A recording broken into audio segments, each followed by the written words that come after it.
Hey, this is Treasure Doll and you're watching my video on how to make marbling coasters with nail polish. It's time to get supplied. You'll need scissors, stone coasters, nail polish, a deep container minimum of 15 centimeters, a plastic bag, skewers, water resistant tape from a hardware store, and warm water. Here you can see three of the different designs that I did in the same afternoon. So I did my heart shaped, I did a optical straight shape, and then an optical illusion. Alright, so here I have my tiles, my trace paper. I start tracing out a square of the tile shape, and then I start to create. Cut the heart out, place the heart on, and then I cut the heart into pieces. I segregate the pieces and put them onto each tile and trace around.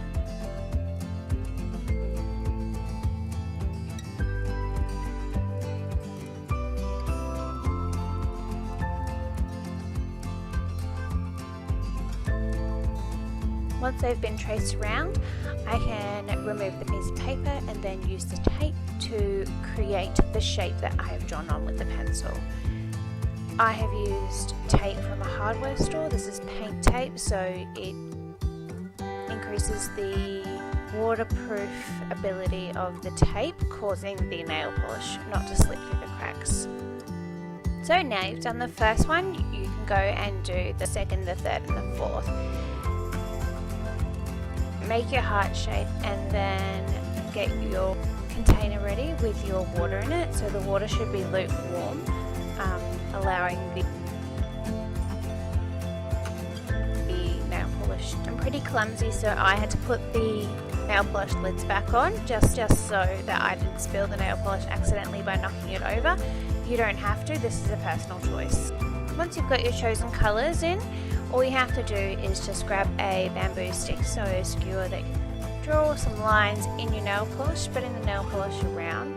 This then causes you to create different effects within it. Place the tile into the water at an angle, so the nail polish then has a chance to slide along the tile when it's going.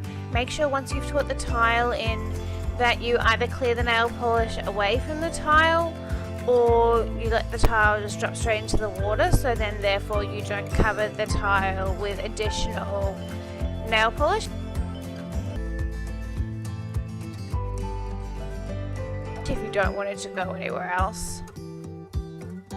So once you've finished your first tile and you're happy with the outcome, go ahead and do your other tiles, remembering to clean the water in between the tiles, removing them and putting them back in, and adding new nail polish as the nail polish hardens within the water. Keep your tiles at an angle each time you put them into the water, as it helps the nail polish slide up the surface of the tile.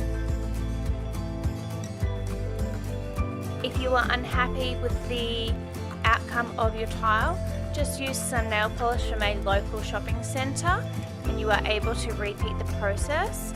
Just give it a quick dry with a towel or a tissue and then start again. There is no real wait time. As you can see here, I've nearly finished all three of my tiles. I didn't like my first one, so I redid it. Make sure you wear gloves because I didn't, and I got nail polish everywhere. As you can see, this is the removal process. It is really easy. All you have to do is place some nail polish remover on a sponge and just rub it on gently. There's no real force needed.